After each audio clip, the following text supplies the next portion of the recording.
Good morning. Welcome to Kennedy Space Center. We're here to commemorate the decade of flying in the on the International Space Station. NASA's observing a decade of human life, work, and research aboard the space station, and we're kicking off the roundtable discussion here at Kennedy Space Center. We'll be followed by discussions at Johnson Space Center, Marshall Space Flight Center, and NASA headquarters. So I'll introduce our panelists. We'll have some discussions, and then we'll go to questions. So first, I'd like to introduce our Center Director, Bob Cabana. He's also a four-time shuttle veteran. Next, we have Josie Burnett, the KSC International Space Station and Spacecraft Processing Director. Sitting next to her, we have Bill Dowdell, the International Space Station and Spacecraft Processing Deputy Director for NASA. And we have David Bethay, the Director of the Boeing Company's Program Management Development. So we'll start our discussion today with, let's talk about what did it take to get ready here at KSC for that very first flight for the International Space Station. Well, we were all in a lot different positions back then. It was a long time ago. But the thing I remember most was the initial plan for a space station was ship and shoot, get it to the Cape and launch it to space.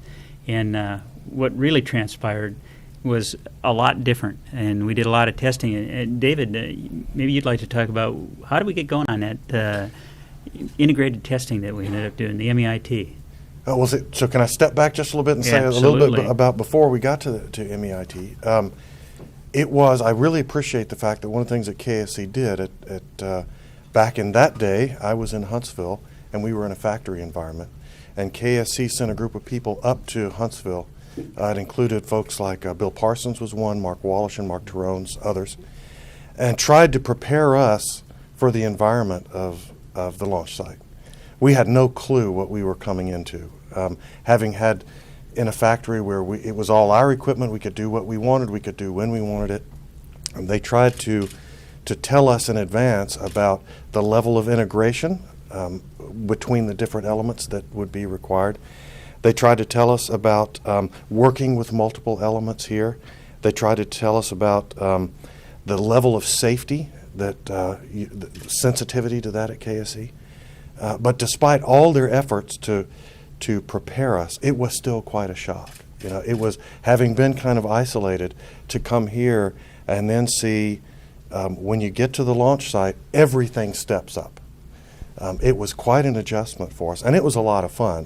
My plan was to come here for 2 weeks and go back. I was not going to like it here. I was from Huntsville. That was home. But once I got here, I fell in love with the place, with the people, with the work, with the pace. It was an exciting time, and things were coming from everywhere. And we partnered with you too, David. I mean, the NASA Boeing team. There was NASA Rocketdyne, NASA McDonnell Douglas, and NASA Boeing Huntsville. It was a partnership. All the groups that went to those various sites that brought the hardware to Florida. You know, it was like we were your spokesperson for the rest of the KSC rules and regulations and how we do business and that sort of thing. So that, coming to meet you guys at the factory and then getting the hardware to Florida, that was part of developing the team, and that's, I think also one of the reasons why we were successful and were able to get to the test part you were talking about, Bob. So, and I think, you know, the hardware was a challenge. And I remember seeing the node when it was an aluminum shell at Huntsville, and then watching it progress and all it went through down here. But I think more than the hardware, it was the software. I remember all the testing that we did out at the Sonny Carter facility, and you know, all that we found there. But yet, when we brought it here, we made use of the extra time with the integrated testing we did here, the MEIT testing, and we found a ton of stuff in the software that we were able to fix on the ground. I remember when we sent the commands from the aft flight deck to power up the space station for the first time. I mean, nobody was more surprised than me when it all worked. I mean, everything was perfect, but it was perfect because of all the work that we did, and as well as everybody worked, how hard they worked to make it right before it got here. It was the work that was done at KSC that made it possible to really work on orbit. So the role that we've been talking about was a unique role for KSC back then. You know, traditionally payloads were brought to KSC and we did all the ground processing at the launch site. And what we were asked to do was go out to the factories, like to David's factory in Boeing Huntsville and other places, and to incorporate our expertise and try to prepare folks for the launch site, like he'd said. It included, besides our government, our contractors in the U.S. government, international partners as well. And so one of the key elements in those first 7 flights, was the space station, the Canadian robotic arm, the SSRMS. And it was the only international element at the time that was in the critical path for us succeeding to establishing that initial phase A for the space station. And my role back then was to do like Build It and others that David talked about, but go to Canada with our international partners and work with at the time it was SPAR, but it's the McDonnell Detweiler folks. The difference there was we were dealing with an international partner. We were working with another government. It wasn't just another contractor. It was another government. And it was a contractor that had done business with NASA for quite a bit of time. So, the experience at the launch site, they had plenty of experience at the launch site. Mm-hmm. But the value that I brought to that team at the time was the MEIT. They knew that we needed to do a ground test. They knew that, we knew that the ship and shoot was not the right answer, and that there would be time to do a full-up integrated test with the Canadian arm and the U.S. lab and be able to flush out some of those software problems. And we did. We found some. We found more than software too. Wasn't there a Russian-American power converter or American-Russian power converter, something like that was bad? And the MEI, again, it's been a while, but as I remember, I think it was our old boss Tip Talone worked with Mr. Abbey. And worked with, of course, Jay Honeycutt, who was a center director here at the time, and Denny Cross, I guess, was in the vehicle office, and to get MEIT in place. And of course, Bill Painter was the software guy, and he was part and parcel of that whole deal. Yeah. So it was a good thing we did it, and we found a lot. David, I know you found a ton of stuff in the lab, the purple Ds that came up, the computers crashed or whatever. Yep. So, I've been meaning to ask you, since I was the truss guy, and we had the power on the trusses, we never have gotten your power deposit. I think you still owe us. You still have it? I'm ready to pay today after 10 years. Okay, thank you very much. Great service. Thank you very much. Let the record show. I'll get 50 cents, and Mr. Sorensen gets 50 there cents. You go. Okay. There you go. Okay. But anyway, MEIT was a very exciting time for us because we had flight crews in the building. We were trying to run as close to flight procedures as possible. We're trying to get Z1 and P6 as close to the lab as we could get because we couldn't get David to move. So it was the SSPF looked like a plumbing and electrical nightmare of sorts, But it was interesting getting everything close enough together that you get to lash together power, data, cooling, all that, and then flip the switch. So. We made a lot of changes to the flight crew procedures when we were going through all that. It really helped. You can work stuff in a lab, you can work it on a simulator all you want, but when you're actually dealing with the real hardware, that's when you can really PV the procedures and get them right. I remember when we went over to Russia to train on the FGB, and I think the best thing about the flight home, we were on the NASA chartered flight, and Sergei Krikalev and I took all our notes from the testing that we had done over there, and we grabbed the FAO folks, the procedure writers, we got them together, and we sat down, and on that flight home, we wrote the procedures that we used on orbit. We made all the corrections to what we had, and it really, there's nothing like being with the real hardware to actually get things right. And we'd be remiss if we didn't bring it up. You mentioned George Abbey, and there was a lot that led up to those hardware testing that we did. I will never forget the George Abbey Saturday reviews, the gassers. Every Saturday from 8 to noon or longer, every senior manager briefing his system, why it was behind, and all the work that we had to do to get space station, all that.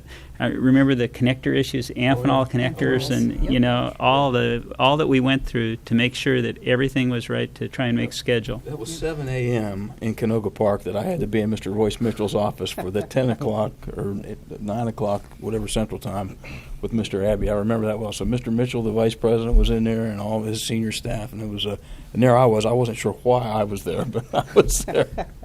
It was interesting. You made a good point a few minutes ago. I'd like to expand on a little bit, and that was you talked about seeing the Node 1 at the time just being a shell up there in Huntsville. I want to make sure that as we sit here and talk about what happened here at KSC, and a lot of those, the gassers and the SDOMs and the other meetings that we had, I want to highlight the the fact that the design centers were, they took this from idea to reality, and then we took it that last little bit. But the the notion, the idea and the requirement that they did their work there, they handed it to us, and then they continued to support us all the way through until we got on orbit was just fantastic. And we just wouldn't have been successful if they hadn't hung in there and stayed with us. And I also remember the feeling of being overwhelmed in those gassers at what was, we just had a few things here, but the high bay was full in the SSPF, and the train of things that were coming, and we had to get things done and get it behind us, get on to the next one. We didn't know how lucky we were. Yeah, it was fun. Once we got going, I mean, seeing the SSPF fill up with hardware, where we couldn't even keep it all in there, and we had to use the O&C high bay to stack up, truss structure in it. Once it got going, it was truly amazing. In fact, when you consider, NASA,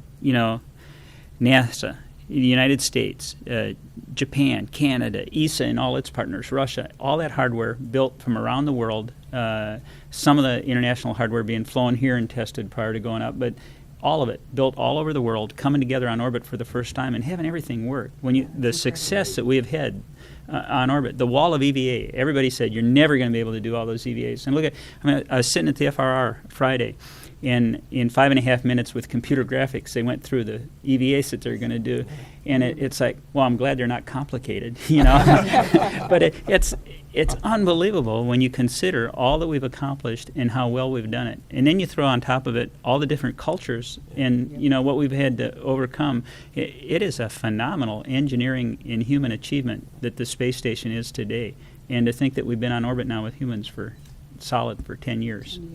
That's amazing. Yeah. It's one of the things that comes to mind that I learned on this program and have since learned in other ways, but it was really brought home here, is the universal language of a good engineering drawing. Yes. Oh, absolutely. It doesn't matter where it came from in the world. If it's a good drawing and a good design, you can follow it, you can use it, you can read it. Well, I'm sorry. I was just going to say, I think that's one of the key things at a working level. There's always politics, and at a high international level, negotiations get tough. I remember sitting through all the negotiations we had on the crew code of conduct and getting international agreements. I mean, everything in place. It's hard, but when you sat down with a technical issue, the engineers working with each other, language wasn't a barrier. We had a common language to get things done. Yeah, and along those lines with the international partners and the technical solutions that we had to evolve into, the one key point is, even though we were coming at it from different points of view, everybody was after that common goal. What do we need to do to make it work? We've got a deadline, we've got our hardware, our software. What is it we need to do? And the thing I learned from a lot of those discussions, as I was an engineer at the time, was the different approaches. So our international partners, they think differently, and they not all of the engineering solutions are come to in the same manner, the same thought process. But the fact that we were going towards a common goal just made it all that much more special. And I think a lot of our success was due to the fact that we had an open mind. We could look at how these different problems needed to be solved, and we just worked together. It was an achievement from a hardware standpoint, but also a relationship and a people standpoint. Some of the best memories I have of my entire career were the early days of the station, working on that hardware, trying to, no Saturdays. My Saturdays were dedicated to work and other, people sides of things. So David and I used to, and Bill as well, we used to brief our deputy program manager, every day almost on the status of our hardware. And so David, you worked, Bill worked element 3A, 4A. So 2A went first, element 3A, 4A went second. And David, the lab went 5A went third, and then I was after David on the element 6A. And I was almost guaranteed to let's see, how do I say this? David always spun everybody up with the lab, and so I was almost guaranteed to have a good reception whenever it came to be my turn. Out by the time they got That's exactly true. So that brings up a very good point, is that during those times, and I don't want to make it to sound like anyone who wasn't with us during that time, that it was all problems. The things that went smoothly just went smoothly. You know, they don't stand out in your mind. It's the times that we had something we had to pull together, find a solution together. Someone who had faced the problem before come over and help us fix it. We pull on the design centers. I recall what a surprise it was and it started with 2A and it went all the way through. I guess maybe the lab, it was so complicated that we had so many issues there, was that the bigger the issue, the more challenging it was. A poorly run program dives in on people and kills the messenger. But what I found, especially back in those days, and I assume it's the same way today with the leadership, is when you encounter a problem, the vistas open up. How can we help? That's true. And let's go find a solution. And the walls come down and the barriers go away and the badges turn the same color and we just go find a solution. You said I can remember Jay Green in the meetings saying, when we came up with something like that, he would tell you, I will clear my calendar and we'll figure out how we need to make time, who we need to get involved to go figure out how to solve this problem. And it would be later in the afternoon, typically a noon board where we'd have that discussion. It'd be later in the afternoon, we'd convene something. That was after we had some time to go get the right folks together to figure out what we were going to do. Talk to our counterparts in the vehicle office in Houston, and then we'd talk to Jay and see how the thing was going to evolve, how we were going to approach the solution. So Jay was a hard taskmaster. But I don't think we'd have a space station on orbit today if it weren't for Jay and the work that he did helping the team get to the right solutions. And when you came to brief him, you better have you better know what you were talking about. He had a very good nose for a poorly told story, or something like that. It didn't have to be a good story. It just had to be a well thought out story. And accurate. Yeah. Right, exactly. and accurate. Yeah. He had so much technical depth that there was no bamboozling that guy. You were dead meat if you tried that. But anyway, it was interesting. So I hope he's watching this now. Yeah. Thank you, Jay. The international aspect of it, there were signs in the bay in the early days that I think they were in Japanese and Italian and maybe German. Well, do you remember? Yeah, that was I remember the day when it hit me that we truly were an international program. Was the little yellow signs that say the floor is wet. Yeah, Just a simple little communication like that. Yeah. And I walked out one day and the floor was wet. And I realized that it was in English and Japanese and Russian and German and maybe Italian, I don't know. Might even have been, well, I don't read Italian. Don't read any of those. I just kind of recognize a little bit. But it truly hit home that the importance of communicating even the simple stuff to a lot of different people in a lot of different languages.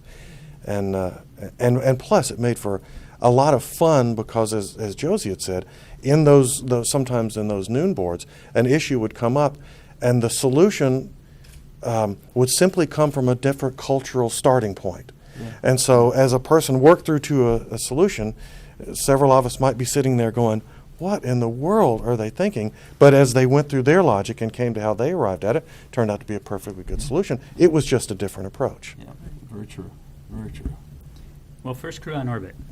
And we'll jump to the actual first crew that manned the space station. But then I want to come back, and I got a couple stories I got to tell. But Shep's launch. He launched on October 31st, and they rendezvoused and went in the space station November 2nd. So this October 31st will be the 10-year anniversary of sending the crew up to the space station. And that was Yuri Gudzenko, Sergei Krikalev, and Bill Shepard. Yuri was the commander of the Soyuz, and Bill was the commander of the space station.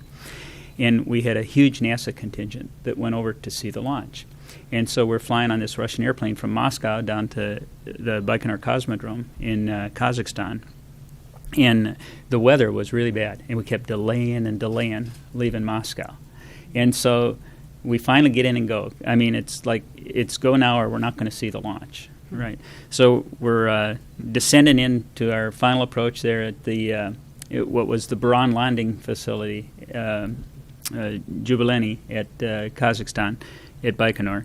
And, the pilot's making his approach, and it's cloudy out the windows. And, we got a bunch of pilots on the airplane and everything else. And he pulls the power. He's in his flare, and I'm waiting for the wheels to touch down. And all of a sudden, the power comes back up, and I look out the window, and all I see is dirt. And we go up, and we're all talking, and, And he comes in again. And the same thing, only this time the guys on one side of the airplane see cement and the guys on the other side see dirt. and we go around again. And the next time we landed. And we got out to the launch pad, and we made it in time to see Shep launch. And, it was awesome, the excitement and everything. But the rocket lifted off and it disappeared. We never saw it again. I mean, we saw it for just a few seconds and that was it. And they were off the space station, but that was the beginning. And seeing those guys on orbit, being in the Mission Control Center in Moscow when they opened the hatch and the three of them got together, I can still see them, putting their hands together and talking to our then administrator, Mr. Golden, and Yuri Koptev, the head of the Russian Space Agency, from up there starting off. And we've had a crew on orbit ever since then for 10 years. That's amazing. Pretty amazing, definitely. So first, one of the questions that I got from the media before we launched was, who's going to be the first person in the space station? And I wouldn't tell them. And oh gosh, what a neat flight that was. I remember, first off, Nancy Curry was just phenomenal with the arm, lifting Node 1 out of the. She had to be very careful with it. we didn't want to hurt it, David. But it was like watching grass grow. The speed. I didn't know you could fly the arm that slow when she lifted it out of the payload bay, because she only had a couple inches of clearance on either side. And we got it attached to the orbiter docking station, and then we rendezvoused with Zarya. And that was pretty neat, seeing it, and flying it around and bringing it right down in the payload bay. And I couldn't see it out the windows because the node was blocking our view out the overhead and back windows. So we were flying proxops on it with a camera on the center line of the payload bay and another one on the end of the arm. And so I got the two monitors over there, and I'm keeping it centered up, about 3 feet from the end of the arm, so all Nancy has to do is reach over and grab it. In fact, in the simulator, the orbiter flies so good, every now and then, before she could reach over and grab it, I'd just fly it onto the arm. But I didn't do that on orbit. So, That's good to know. So we're fine. We're waiting to get over a Russian ground site so that they can say that the FGB's in free drift, so that when we grapple it, it doesn't fight the arm and break it. And so we're just waiting to get over and get the go for grapple. And so the orbiter maintains attitude control and pitch, roll, and yaw with the autopilot. It's too hard to fly all 6 degrees of freedom at once, so we let the autopilot hold attitude, and then we just control the translations manually. And the orbiter drifts while it's up there. Well, it had drifted to the edge of the deadband where it has to fire the jets to center things back up again and keep it in the right attitude. And when it does that, it fires the big jets, and the rolling couples into a translation. And all of a sudden, this 45,000-pound mass is coming into the payload bay and toward the arm. So I start firing the thrusters to back away from it, and nothing happens. We're not moving. It's still coming at us.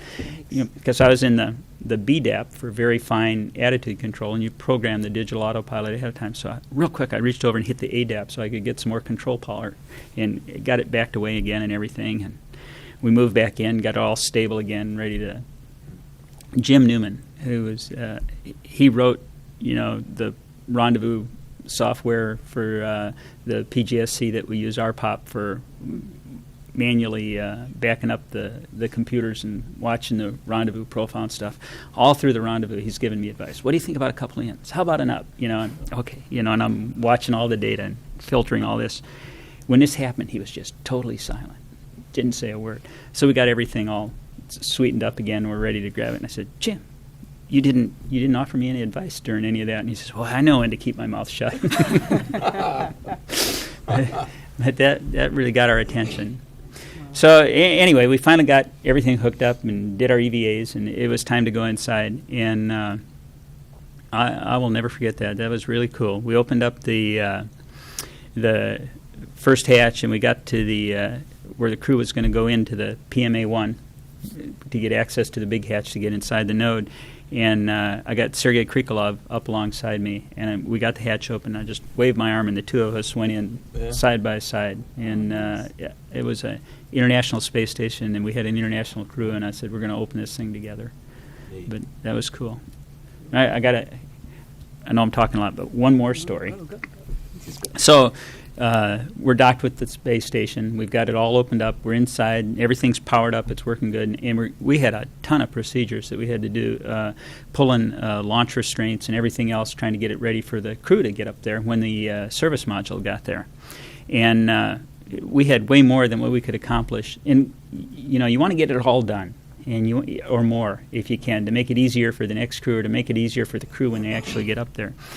And so if you were on a sleep schedule where you went to bed at 11 and got up at 7 in the morning, that was your 8 hours of sleep. I had some crew members that really needed 8 hours. And the rule was, if you wanted to be up on a flight deck and send email home or look out the window and take pictures, that was great. But when you got to the sleep period time, the mid-deck was dark, it was quiet. You had to be really quiet and not wake anybody up. And Jim Newman always stayed up late. And so he's up there, and he says, I want to go get another look at the space station tonight before we undock the next day. And so he comes down off the flight deck, through the mid-deck, back through where the airlock used to be when it was on the mid-deck, and we moved it external. And that area was filled with these, we call them refrigerator bags. You mounted 2 to the floor, 2 to the ceiling, because we carried a ton of stuff up there. And I was sleeping between 2 of them over on one side, and Nancy Curry was between the other 2, and Jerry Ross and Rick Sturko were in sleeping bags plastered to the wall. And so he says, I don't want to wake Bob, and he's being real quiet as he sneaks by and goes into the airlock and turns up into the PMA, and when he gets up there, he finds me and Sergei Krikalev in the space station. And the 3 of us worked through the night, and and we talked about the future of the space station, what it was, what it meant, this international cooperative effort, what we were going to learn from it. And that was really a special night. We stayed up till like 3:30 in the morning. Finally, I said, we got to get some sleep, guys. It's going to be a really busy day tomorrow. And I made everybody leave, and we went back to bed. But that was a special evening, the 3 of us in there working on the space station, talking about the future and seeing what it's become now. It's just, it's everything that we thought it could be and more. And I truly believe space station, it's a fantastic scientific laboratory, but even more so, what a phenomenal engineering test bed for proving the systems that we need to live beyond our home planet, to really be able to go exploring. And I think that's going to be what its real worth is going to be. Very much so. So, Bob, you moved into a position where you got to select astronauts. Were there any particular challenges for selecting crews on space station? Well, first off, we couldn't have done the space station had we not done Shuttle Mir with the Russians. That really set how we work with our international partners, how we work with the Russians, that enabled us to do the space station. And those initial space station crews, space station in the astronaut office back then, when I was chief of the astronaut office, we were flying 7, 8 shuttle flights a year, 9. Shuttle was really booming, and there was a lot going on. And, folks looked at a year of training to go fly a shuttle mission, or, I got to learn Russian. I got to spend 2 to 3 years training for a space station flight, all this travel back and forth. It was hard. It was really hard. And then the shuttle was designed, you had, from the 5th to the 95th percentile male and female can fit in the shuttle. It's a phenomenal vehicle as far as, crew size. Whereas if you go to space station, and back then it was prior to the TMA, Soyuz TMA, the restrictions on the crew, the Soyuz was the lifeboat that got the crew home. So even if you were flying up and down on shuttle, you had to fit in a Soyuz. And that eliminated a significant number of the astronaut corps for being able to assign them to a flight. And then the standards for a long-duration flight from a health medical point of view are a little more stringent than they are for a shuttle mission, so you had to meet all those requirements. So even though I had 100 and some astronauts, the number that were actually available to go fly on the space station from a physical point of view was a lot smaller. And then you wanted them to have the right experience and everything too, and then to sign up that commitment to learn all that they had to learn. I learned enough Russian to be socially active over there, but to learn all the technical Russian to actually fly on a Soyuz and work the Russian systems, that was asking an awful lot of somebody. So those first crews, it was really difficult finding the right folks and getting the commitment from them to do it. And I never expected it would be as long as it was from when they got assigned to when we actually flew. We had some slips there. with the service module, getting it on orbit to get the crews up there. But it all worked out. And I remember Susan Helms and Jim Voss flew together with Yuri Usashov on the second increment. And Susan really didn't want to do it, I don't think. But she said yes, and she threw herself into it.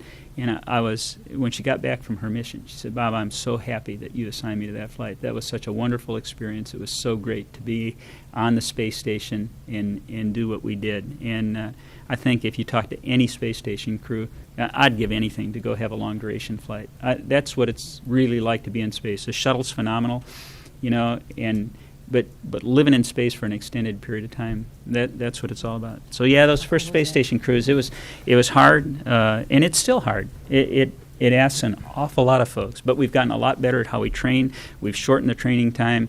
I think things are working a lot better from that point of view. But initially, there was a lot of learning that had to go on to get to the point where we could get folks up there and work together with the Russians to make it happen. You talked about station as a wonderful engineering test bed. It was also a wonderful test bed for learning procedures and processes, and I'll share one small one since we're into the storytelling part that was particularly important to me and was going to be important to you if we hadn't fixed the issue. And it was on Bill was one of the ones who was telling us, find it on the ground and fix it on the ground. I think he was the one who was trying to beat that into us, those of us who had been... I wasn't actually beating. I wasn't Well, no, actually beating. I don't know. I used to know you back then. You've mellowed a lot. He was working us pretty good. He was right. And as an example, for those of us who'd come out of that factory environment, just the attention to detail that was required was a level above. Well, two things: the notion of no traveled work, nothing. You can't have traveled work when you leave the Cape. Traveled risk. You want as little traveled risk as you can possibly live with when you leave the Cape, and that's a different mentality for folks who have started out in the factory. Well, I remember we would on Node 1. When we got everything done, she was finished. She was just complete. And the notion came up of, we've got an extra day, so let's just do a whistle test. And for those, what we were called a whistle test was you just put a little pressure on it, just to make sure that everything seals up. And we were supremely confident that the whistle test was going to pass. We had one day, we might as well do it. Okay, we'll go do this. So we hooked up a tank, we put a little pressure on, put a little air into it, no pressure. Well, our pucker factor went up. We put a little more air into it, no pressure. Well, at that point, it's really one of those, everybody help. We're sounding the fire alarm. Josie's coming running, Bill, everybody's coming to try to figure out what was going on. And we kept trying and kept working with it, could not figure out why it was not holding pressure, and that means it's not holding air, and for there not to be air in it, when Bob goes to open up the hatch on orbit, would have been disastrous. I mean, it would have been the end of the program. As it turns out, we took what's called a sniffer and went around, and at every single place where all over we were trying to find, as we were putting helium in, trying to find where it was coming out, and we were going along, and then at one place we got a big spike. As it turns out, it was on one of the hatches.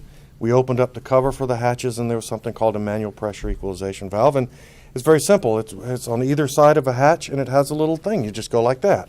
You turn it one way, and it's open. You turn it the other way, and it's closed. Well, everything that we'd studied and understood, and our logic, which was flawed, told us, you turn it one direction, and on the other side, it's going to go, right? It was one of those things that made you think it went like that. No, it went like this. You could do one side or the other, and when you closed one, it didn't necessarily close the other. So this was just a small little detail of the most minor nature. And had we not found that, had we not done that one little extra thing on that one little extra day, just to make sure that we hadn't made some kind of a mistake, it would have been a very bad outcome. And I just can't tell you the number of little things like that. I mean, we proved to be pretty good at dealing with the big risks that we understood and studied, and we had lots of people work on them. The MEIT was an example of a big test that came up with all kinds of little things that, not because of incompetence, were unforeseeable, because of the total complexity. And when you get a whole bunch of things working together, they might not all work.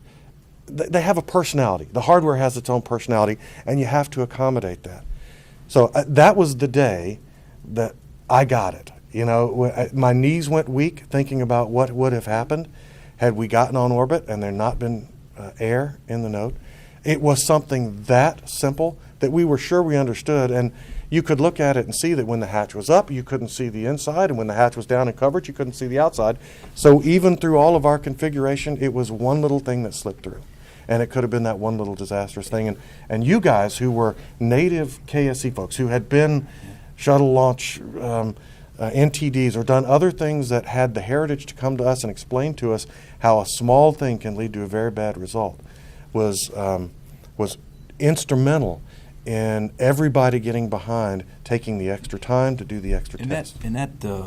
I think that attitude is prevalent through the program in all the centers and all of our industry partners and so on. I don't know if you guys out here followed the pump module work that the guys in Houston, Boeing and NASA guys took care of when we had the pump module fail on orbit and how we recovered from that. That same kind of thinking, that same kind of how do we go fix this problem. I mean, we're calling out the, hey, is there anything you need us to do or whatever, and those guys are all busting it trying to figure out how to take care of it. That same kind of spirit has been prevalent since day one in this program, and that's just a more recent example of that very same thing. So it's a team effort. Yes, and I it think is. that's what Space Station has shown more than anything else, is how we work together as a team. Not just the international partners, but how all the NASA centers work together. You know, I was very fortunate because of my position that I got to travel around and see the hardware at all the different centers and work with the different centers. But it didn't matter whether I was going to Marshall, working out at Sonny Carter, coming here to the Cape. It was one team pulling together to make it work, and that we're still that way. I think that's really important. I would say another thing that very much to the credit of NASA is, and I'll pick on MEIT as an example, or when we did some of the tests with the ARM, Josie was instrumental too, when we would uncover something that was out of family, it would be very easy to start looking for who to blame. And that was never the case. We would sit down and we'd say, okay, is the problem on your side or on my side? Maybe it's on both. Maybe it's on neither and there's something else that's coming in. And sitting down, not creating a team environment and not creating an adversarial environment was allowed us to work through problems that were very complicated and do it pretty quickly, or at least we felt like we were trying to get them solved quickly.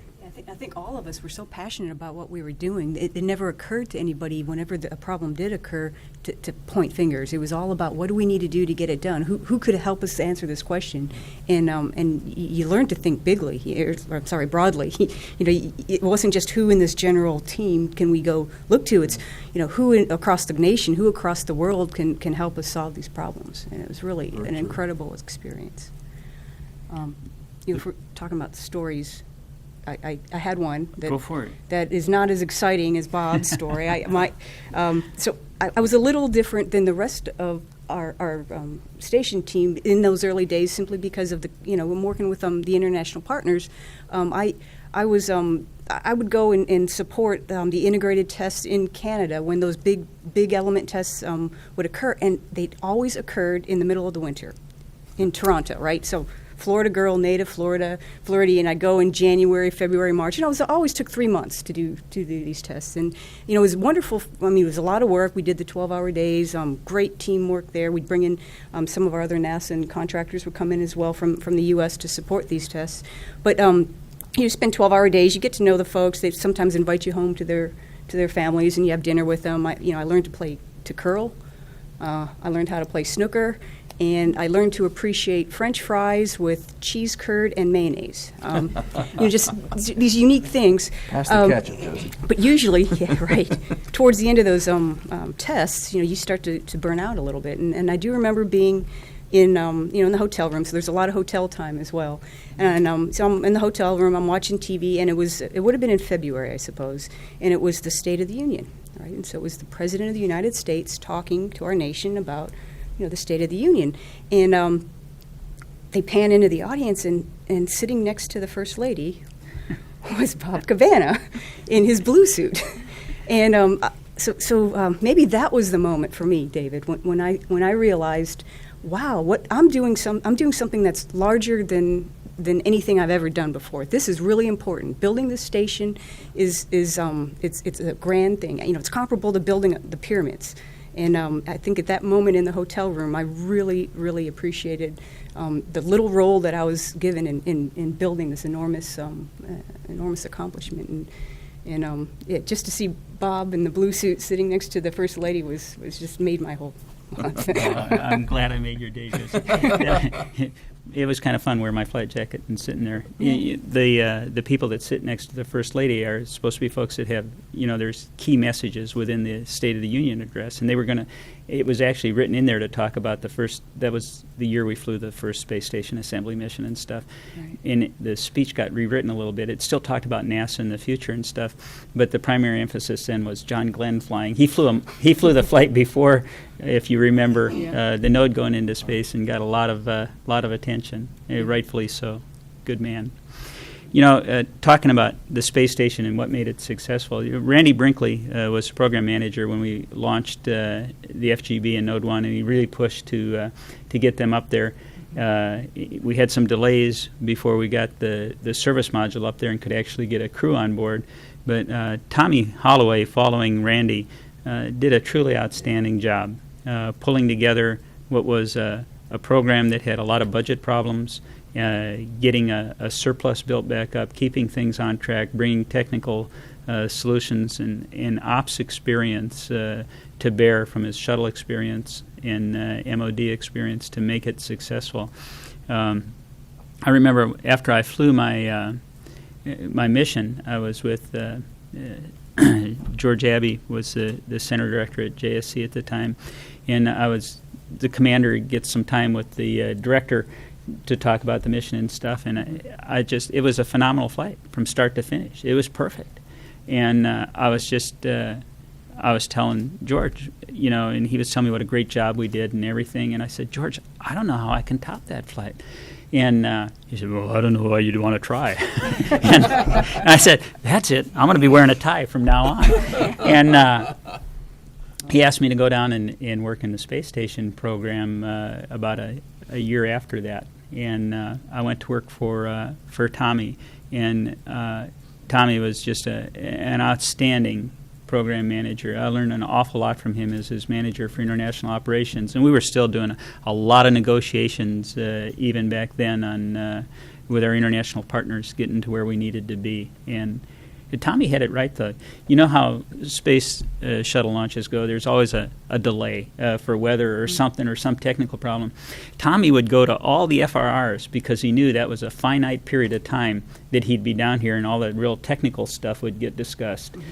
And then he'd send me to the launches so that he could stay and do work back in Houston, and I'd be the one down here to handle all the media questions of what was going on and suffer the delays, down here. But he did a great job. And then you got to give Bill Gerstenmaier credit for all that he did as space station program manager, continuing to be frugal. I remember when I was over in Russia, Bill was the space station program manager.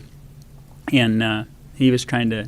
I ended up basically cutting my budget in half over in Russia and giving the money to him so that he could keep hardware moving and stuff. And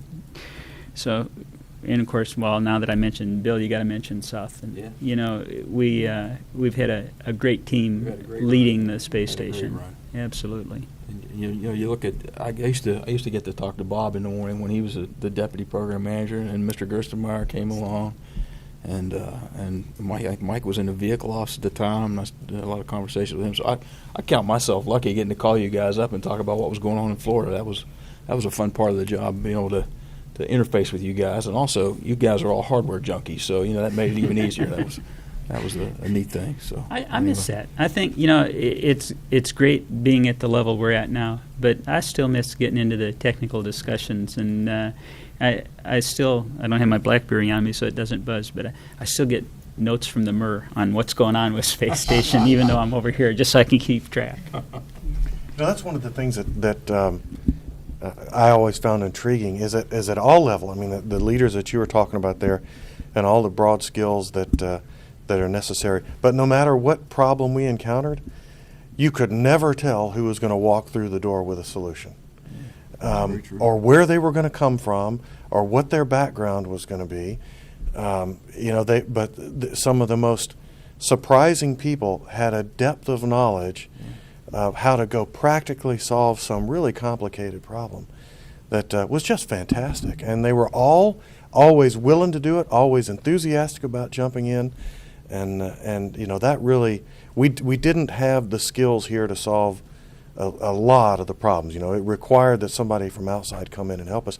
And the enthusiasm with which they did that, both in the contractor world and in NASA, was just fantastic. So all that hard technical work that we did over the years, there had to be a little socializing, too, that went on. And I think we had some great team building exercises. Now, over in Russia, team building can take on a whole new context. And we had our crews that were over there. The Russians actually built 3 cottages, duplexes, for the crews and their families to stay in while they were training over in Russia.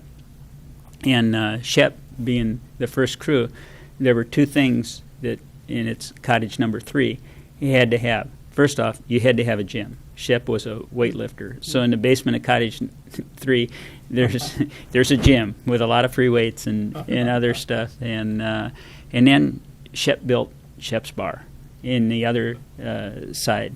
And it's an amazing place. It's a real social gathering place over there. When at the end of the day, when training's done, and it's got, I can't tell you the number of people that have signed this thing. Tom Hanks has signed it, when he was over there, and it's a unique environment to get together over there after a launch or landing and have social time with everybody. Well, I think we have a time for a few questions. I think some folks in the audience, if you'd raise your hands and then wait for the mic and identify yourself. We'll start with Dan Billow. Dan Billow from WESH-TV. I appreciate the discussion. For Bob and anyone else who wants to jump in, we kind of don't appreciate things till they're gone sometimes. Could you discuss a little bit how the space station is kind of a monument to the capabilities of the space shuttle? We could not have done the space station without the space shuttle. It wouldn't be there today. When you look at what the space shuttle can do, the mass it can carry to orbit, the crew capability, the EVA capability, the robotic capabilities, the flexibility that the shuttle provides for getting stuff up and down, it wouldn't have happened without the space shuttle. Absolutely. And certainly from the expertise of people who are involved here at I'm sure all over the country, but my experience here at KSC, who had shuttle program experience and then brought that directly from the north end of KSC down to the industrial area to help us make sure that we learned for the lessons of the shuttle program, was just invaluable in our success. I think you had another question in the front row. Ken, did you have one? Hi, Ken Kramer for Spaceflight Magazine. Well, I'm very impressed by your very complexity of the ISS. You talked about all these insidious little difficulties. I think the public doesn't have any really idea about this. Was there anything that you missed in all of these problems, a problem that you found on orbit? And I'm also wondering, Hubble, did you learn any lessons from Hubble, the difficulties initially with Hubble that you were able to apply, maybe even in a management perspective, to how you dealt with problems on the ISS? Well, I think ISS was designed for crew interaction, not just in the internal environment, but from an EVA point of view, to be able to change modules. I mean, you can talk more about that, Bill. Well, what struck me in your question, from a how we built and tested early elements point of view, we took the approach when we went to work with the Boeing guys, or the Rocketdyne guys as it was at the time on Canoga Park. We took the approach, we're going to write requirements to go certify this vehicle for flight. We're going to write down everything, and I mean everything, that we think we need to do to certify this hardware. We're not going to look at, is it possible to do this test, or is it possible to do this work on the ground? We're going to write it down, and then we're going to figure out afterward if we can or can't, and what that means to us from a risk point of view, and then tell the bosses how we're doing.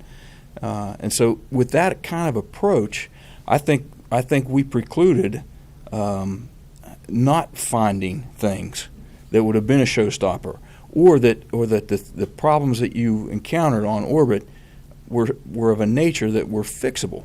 And we can upload software. We can, if a piece isn't working, we can take something up the next time. But there's never been something really that was so big or so problematic that we couldn't make do with what we had on orbit and get on with the next mission. And again, I think that comes back to the whole gang looking at how you're going to go do this work on the ground to certify for flight and make sure that it fit the bill.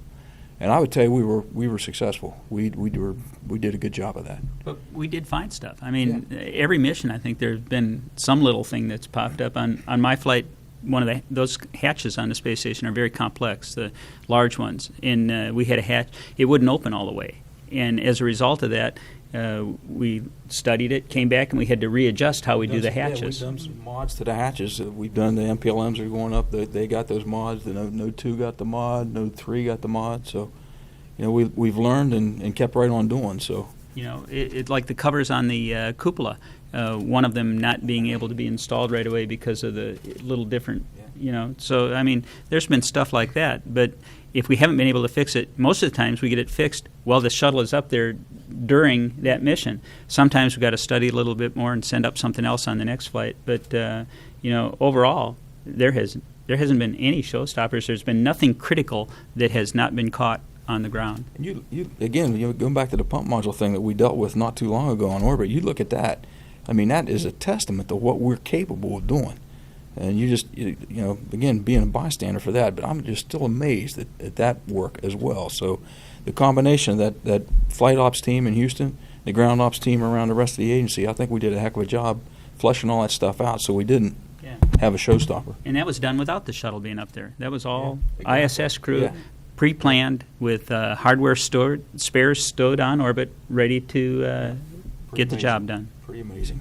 Okay, so even today, you can reach across the entire agency for problem solving. So when that problem occurred, some of the folks that worked on the ground from years past, they still had contacts back with the MER, and so again, even those on-orbit problems are team efforts to resolve. The phones we all turned off when we walked in here to talk to you guys, they're turned on the other 24 hours a day in case something comes up that the guys in Houston or wherever around the country, if they want our help, they know how to get a hold of us.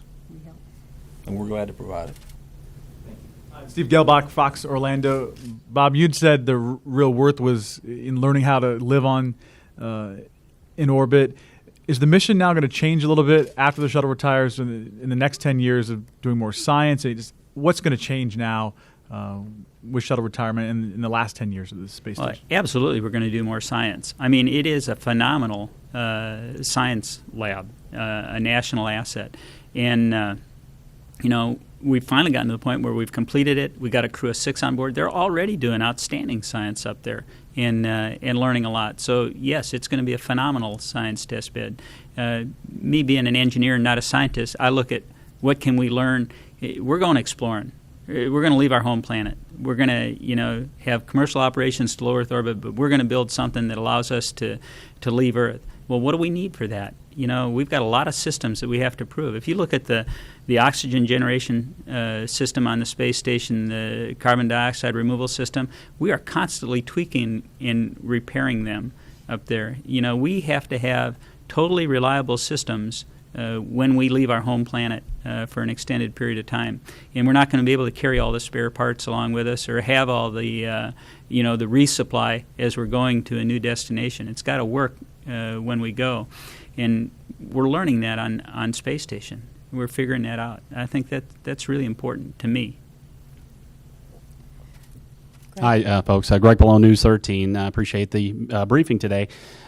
Tomorrow, whether you know it or not, is the one-year anniversary of the Ares 1X rocket, test rocket.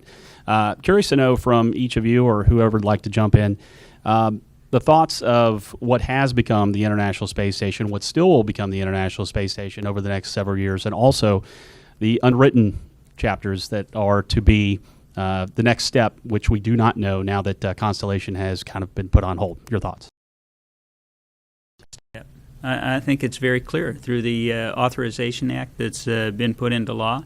It's telling us that we are going to go with commercial access to the space station. We're going to make that work. We've the CC Dev effort that's going on. Planning Office is leading that here at KSC, working very closely with our folks at Johnson Space Center. That is where we're going. We have been directed to build a heavy lift rocket to come up with this architecture that allows us to go anywhere, to asteroids, to the moon, Mars, you name it.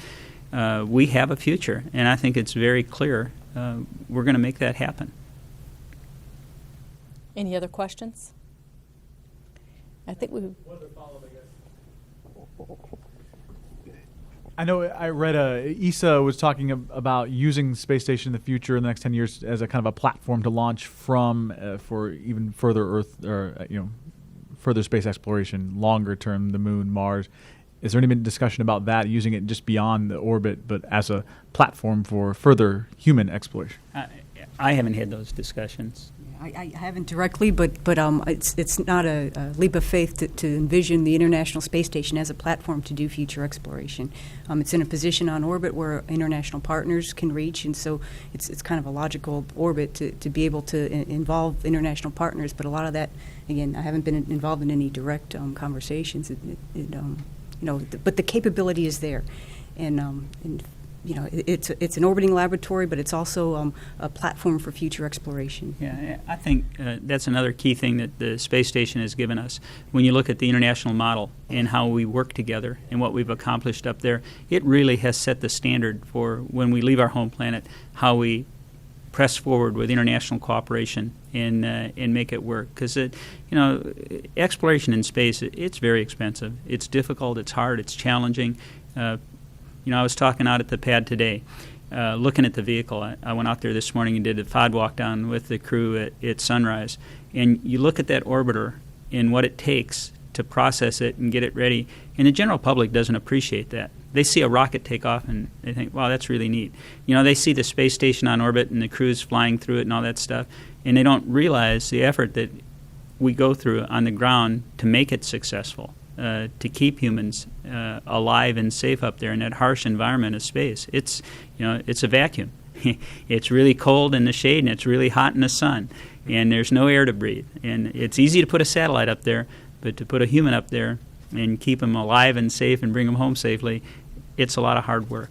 And the international effort that we have going on, how we're working together, I think it's going to be a great model for how we proceed when we leave our home planet. And on that note, that's all the time we have here at Kennedy for our portion of the anniversary of the space station. So we'd like to wrap this up. Thank you for coming. The next briefing starts at 1 o'clock Eastern from the Johnson Space Center. Thank you.